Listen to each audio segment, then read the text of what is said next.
Welcome back. Last lecture की मदद से हम लोगों ने जान लिया है कि कैसे फ्रेंच रेवोल्यूशन की वजह से सिर्फ फ्रांस में ही नहीं बल्कि सारे यूरोपियन कंट्रीज में और एशिया में भी सोशलिज्म का आइडिया पॉपुलर होने लगा। आज हम लोग बात करने वाले हैं द रशियन रेवोल्यूशन के बारे में। दोस्तों, जब भी बात रशियन रेवोल्यूशन की आती है तो फरवरी और अक्टूबर रेवोल्यूशन के बारे में जानना बहुत ही इंपॉर्टेंट है। लेकिन इन दोनों को समझने से पहले आज हम लोग समझेंगे कि रशिया में सोशल और पॉलिटिकल कंडीशंस कैसी होने लगी। इसीलिए शुरुआत करते हैं द रशियन एम्पायर इन 1914 से। 1774 में हम लोग जानते हैं कि फ्रांस में बर्बन फैमिली का राज था। उसी तरह से 1914 में रोमानोव फैमिली रशिया पर राज करने लगी। जार निकोलस सेकंड इस समय रशिया पर राज करने लगे। जैसे कि आप सब इस मैप में देख सकते हैं, रशिया में मॉस्को ही नहीं बल्कि फिनलैंड, एस्टोनिया, यूक्रेन और पार्ट्स ऑफ पोलैंड भी आने लगे। इनफैक्ट रशिया की बाउंड्री पैसिफिक और सेंट्रल एशियन स्टेट्स तक एक्सटेंडेड थी।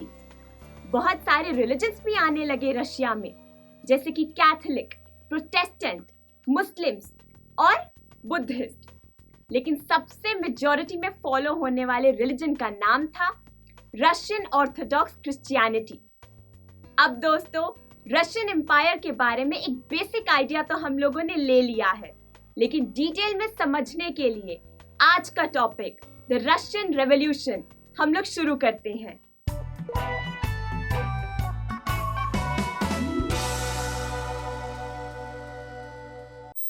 शुरुआत करते हैं इकोनॉमी एंड सोसाइटी से।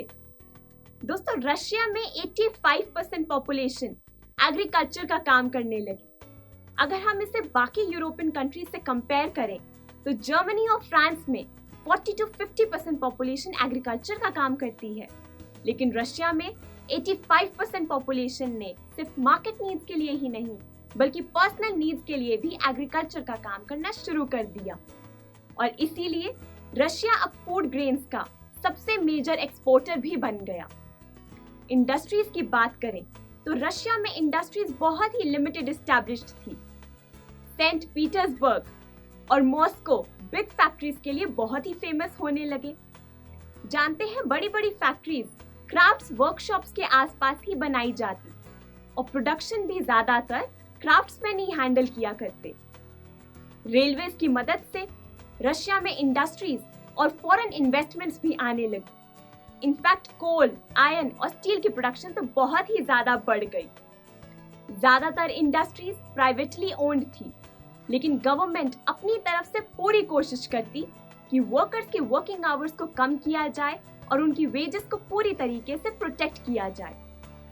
दोस्तों, फैक्ट्री वर्कर्स की कंडीशन तो फिर भी बहुत सही थी, लेकिन अगर हम क्राफ्ट्स यूनिट के वर्कर्स के बारे में बात करें तो उनकी हालत बहुत ही बुरी होने लगी। उनके वर्किंग आवर्स फैक्ट्री वर्कर्स के कंपैरिजन में बहुत ही ज्यादा थे और उन्हें रूम्स की बजाय डॉर्मेट्रीज में सोना पड़ा।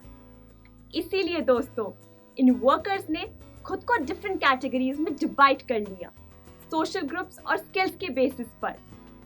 कहा जाता है कि उस समय मेटल वर्कर्स खुद को वर्कर्स एसोसिएशन में सबसे पावरफुल मानने लगे, क्योंकि मेटल वर्कर को सबसे ज्यादा ट्रेनिंग और स्किल्स की जरूरत होती है। इन वर्कर्स ने एसोसिएशन बनाई ताकि जब भी किसी को मुसीबत में जरूरत आए तो फिर वो एक दूसरे की मदद कर पाए। सारे वर्कर्स में से 31% पॉपुलेशन अब विमेन की भी थी, लेकिन दोस्तों, विमेन को मेन के मुकाबले वेजेस बहुत ही कम दी जाती। जब भी बात स्ट्राइक्स की आती तो कैटेगरीज को भूलकर सभी वर्कर्स यूनाइट कर लेते और एक दूसरे के लिए खड़े होते। 1896 में और 1902 में स्ट्राइक्स का सिलसिला बहुत ही ज्यादा बढ़ने लगा। टेक्सटाइल और मेटल इंडस्ट्रीज में तो स्ट्राइक्स बहुत ही ज्यादा बढ़ने लगी। बात करते हैं कंट्री साइड की। ज्यादातर दोस्तों यहाँ पर प्रॉपर्टीज मोनार्क, नोबिलिटी और ऑर्थोडॉक्स चर्च के पास ही होने लगी। लेकिन जब बात आती है लैंड्स को कल्टीवेट करने की तो सारा का सारा काम पीजेंट्स को ही करना पड़ता। इसीलिए दोस्तों, वर्कर्स की तरह पीजेंट्स ने भी खुद को कैटेगरीज में डिवाइड कर लिया। पीजेंट्स बहुत ही ज्यादा रिलीजियस थे, लेकिन साथ ही नोबिलिटी से बहुत ही ज्यादा नफरत करने लगे। दोस्तों, रशिया के पीजेंट्स और फ्रांस के पीजेंट्स में बहुत ही ज्यादा डिफरेंस है। रशिया के पीजेंट्स सभी नोबिलिटीज की लैंड्स को हड़पना चाहते हैं। इन लोगों ने रेंट पे करने से तो मना कर ही दिया, लेकिन कुछ ही समय बाद लैंडलॉर्ड्स का मर्डर भी करना शुरू कर दिया। 1902 में साउथ रशिया में ये सिचुएशन बहुत ही ज्यादा बढ़ने लगी और 1905 में लैंडलॉर्ड्स को मर्डर करने की सिचुएशन पूरे रशिया में फैल गई। जानते हैं दोस्तों, पीजेंट्स एक बहुत ही स्पेसिफिक स्ट्रैटेजी को फॉलो करने लगे, जिसमें इन लोगों ने लैंड्स को पीरियोडिकली आपस में डिवाइड करना शुरू कर दिया। ये लोग आपस में एक दूसरे की जरूरत को देखते हुए लैंड्स को डिवाइड करने लगे और इसी की वजह से इन लोगों में सोशलिज्म की भावना जागने लगी। बात करते हैं सोशलिज्म इन रशिया के बारे में। दोस्तों, 1914 से पहले रशिया में सभी पॉलिटिकल पार्टीज को इलीगल माना जाता। 1898 में कार्ल मार्क्स के आइडिया से इंस्पायर होकर एक Russian social democratic workers party बनाई गई और गवर्नमेंट की पॉलिसीज की वजह से इस पार्टी ने इलीगल तरीके से ऑपरेट करना शुरू कर दिया। न्यूज़पेपर्स और स्ट्राइक्स की मदद से इस पार्टी ने सोशलिज्म के आइडिया को पॉपुलर किया। कुछ ही समय बाद रशियन सोशलिस्ट ने नोटिस किया कि पीजेंट्स का पीरियोडिकली आपस में लैंड को डिवाइड करने का आइडिया उन्हें नेचुरल सोशलिस्ट बनाता है। इसीलिए वर्कर्स की वजह से नहीं, बल्कि पीजेंट्स की मदद से रशिया को सोशलिस्ट बनाया जा सकता है। इसीलिए दोस्तों, 1900 में एक सोशलिस्ट रेवोल्यूशनरी पार्टी बनाई गई। इस पार्टी का एक ही मोटिव था, पीजेंट्स को नोबल्स की लैंड देना।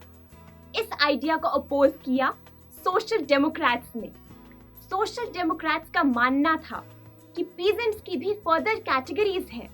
कुछ पीजेंट्स रिच हैं, कुछ पुअर, कुछ लैंड ओनर्स हैं और कुछ लेबरर्स। इसीलिए नोबल्स की लैंड सभी पीजेंट्स में इक्वली डिवाइड करने का आइडिया सही नहीं होगा। इसीलिए दोस्तों, इस पार्टी को दो ग्रुप्स में डिवाइड किया गया, बोल्शेविक और Menshevik. Vladimir Lenin Bolshevik party को लीड करने लगे।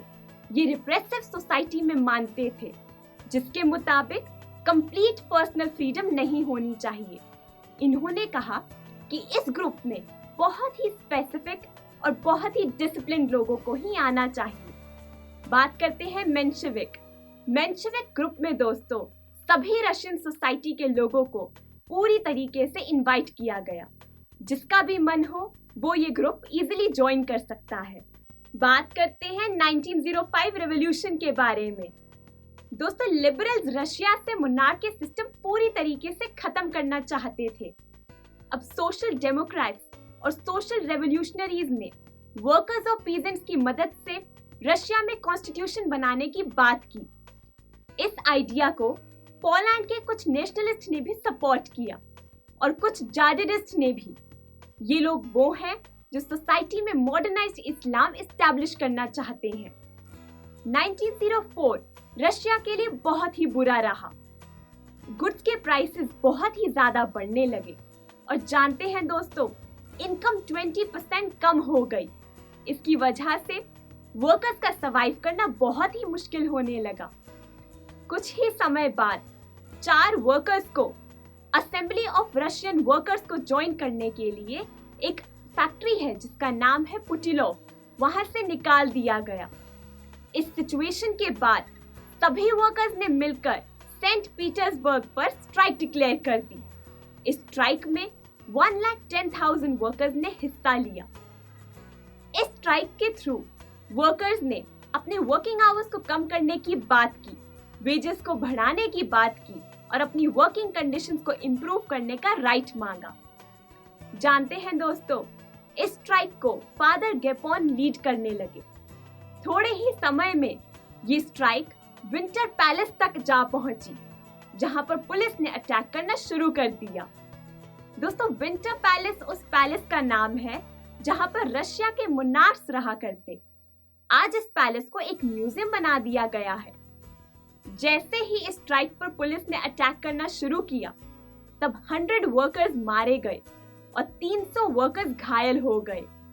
इसीलिए हम आज इस दिन को ब्लडी संडे के नाम से जानते हैं।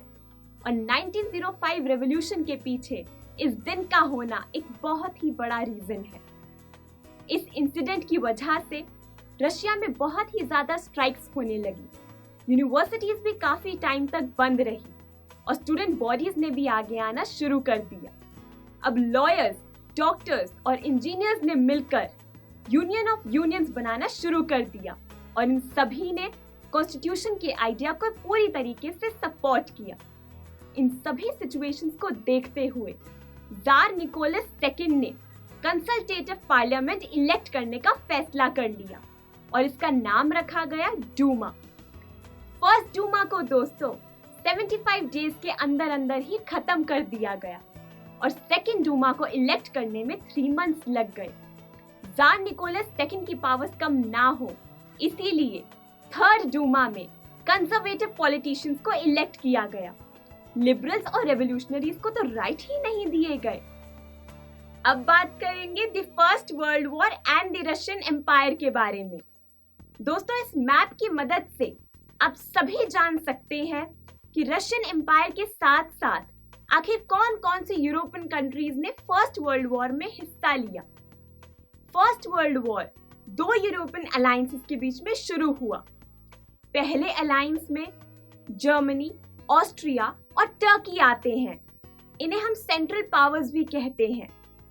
दूसरे अलायंस में फ्रांस, ब्रिटेन और रशिया आते हैं। इन्हें हम एलाइड पावर्स भी कहते हैं।